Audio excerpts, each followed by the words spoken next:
ನಮಸ್ಕಾರ ಸ್ನೇಹಿತರೆ, ಭಾರತ ತಂಡದ ಶ್ರೀಲಂಕಾ ಪ್ರವಾಸಕ್ಕಾಗಿ ಟೆಸ್ಟ್ ತಂಡ ಅಧಿಕೃತವಾಗಿ ಪ್ರಕಟವಾಗಿದೆ. ಶುಭ್ಮನ್ ಗಿಲ್ ನಾಯಕ, ಕೆಎಲ್ ರಾಹುಲ್ ಉಪನಾಯಕ. ತಂಡದಲ್ಲಿ ಕೆಲವು ಅಚ್ಚರಿಯ ಆಯ್ಕೆಗಳು ಕೂಡ ಇವೆ. ಈ ವಿಡಿಯೋದಲ್ಲಿ ಸಂಪೂರ್ಣ ತಂಡ ಮತ್ತು ಅದರ ವಿಶ್ಲೇಷಣೆ ನೋಡೋಣ. ನಮಸ್ಕಾರ ಸ್ನೇಹಿತರೆ, ಕಿರಣ್ ಕ್ರಿಕೆಟ್ ಕನ್ನಡಗೆ ನಿಮ್ಮೆಲ್ಲರಿಗೂ ಸ್ವಾಗತ. ಭಾರತ ಶ್ರೀಲಂಕಾ ಪ್ರವಾಸಕ್ಕಾಗಿ ಟೆಸ್ಟ್ ತಂಡ ಪ್ರಕಟವಾಗಿದೆ. ಈ ಸರಣಿಯಲ್ಲಿ ಶುಭ್ಮನ್ ಗಿಲ್ ಮುನ್ನಡೆಸಲಿದ್ದು, ಕೆಎಲ್ ರಾಹುಲ್ ಉಪನಾಯಕರಾಗಿ ಆಯ್ಕೆಯಾಗಿದ್ದಾರೆ.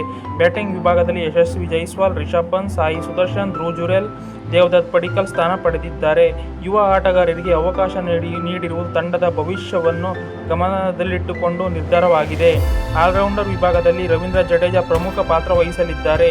ಸ್ಪಿನ್ ವಿಭಾಗದಲ್ಲಿ ಕುಲ್ದೀಪ್ ಯಾದವ್ ಮತ್ತು ಮಾನವ್ ಸುತಾರ್ ಕೂಡ ಅವಕಾಶ ಪಡೆದಿದ್ದಾರೆ. ವೇಗದ ಬೌಲಿಂಗ್ನಲ್ಲಿ ಜಸ್ಪ್ರೀತ್ ಬುಮ್ರಾ, ಮೊಹಮ್ಮದ್ ಸಿರಾಜ್, ಪ್ರಸಿದ್ಧ ಕೃಷ್ಣ ಮತ್ತು ಗುರ್ನೂರ್ ಬಾರ್ ತಂಡದಲ್ಲಿದ್ದಾರೆ. ಆದರೆ ಬುಮ್ರಾ ಅವರ ಆಯ್ಕೆ ಫಿಟ್ನೆಸ್ ಕ್ಲಿಯರೆನ್ಸ್ಗೆ ಒಳಪಟ್ಟಿದೆ. ಈ ತಂಡ ಅನುಭವ ಮತ್ತು ಯುವ ಪ್ರತಿಭೆಯ ಉತ್ತಮ ಮಿಶ್ರಣವಾಗಿದೆ. ಶ್ರೀಲಂಕಾ ಸ್ಪಿನ್ ಸ್ನೇಹಿ ಪಿಚ್ಗಳಲ್ಲಿ ಬ್ಯಾಟ್ಸ್ಮನ್ಗಳು ಮತ್ತು ಸ್ಪಿನ್ನರ್ಗಳ ಪಾತ್ರ ಅತ್ಯಂತ ಮಹತ್ವದ್ದಾಗಿರುತ್ತದೆ. ಈ ಸರಣಿಯಲ್ಲಿ ಶುಭ್ಮನ್ ಗಿಲ್ ನಾಯಕತ್ವ ಹೇಗಿರುತ್ತದೆ? ಸಾಯಿ ಸುದರ್ಶನ್ ತಮ್ಮ ಸ್ಥಾನವನ್ನು ಗಟ್ಟಿ ಮಾಡಿಕೊಳ್ಳುತ್ತಾರಾ? ಬುಮ್ರಾ ಸಂಪೂರ್ಣ ಫಿಟ್ ಆಗಿ ಆಡುತ್ತಾರಾ ಎಂಬ ಪ್ರಶ್ನೆಗಳಿಗೆ ಉತ್ತರ ಸಿಗಲಿದೆ. ಒಟ್ಟಾರೆ ಭಾರತ ಬಲಿಷ್ಠ ತಂಡವನ್ನೇ ಆಯ್ಕೆ ಮಾಡಿದೆ. ಅಭಿಮಾನಿಗಳ ನಿರೀಕ್ಷೆಯೂ ಹೆಚ್ಚಾಗಿದೆ. ಈ ತಂಡದ ಬಗ್ಗೆ ನಿಮ್ಮ ಅಭಿಪ್ರಾಯವೇನು? ಯಾರನ್ನು ಸೇರಿಸಬೇಕಿತ್ತು, ಯಾರನ್ನು ಕೈಬಿಡಬೇಕಿತ್ತು? ಕಾಮೆಂಟ್ನಲ್ಲಿ ತಿಳಿಸಿ.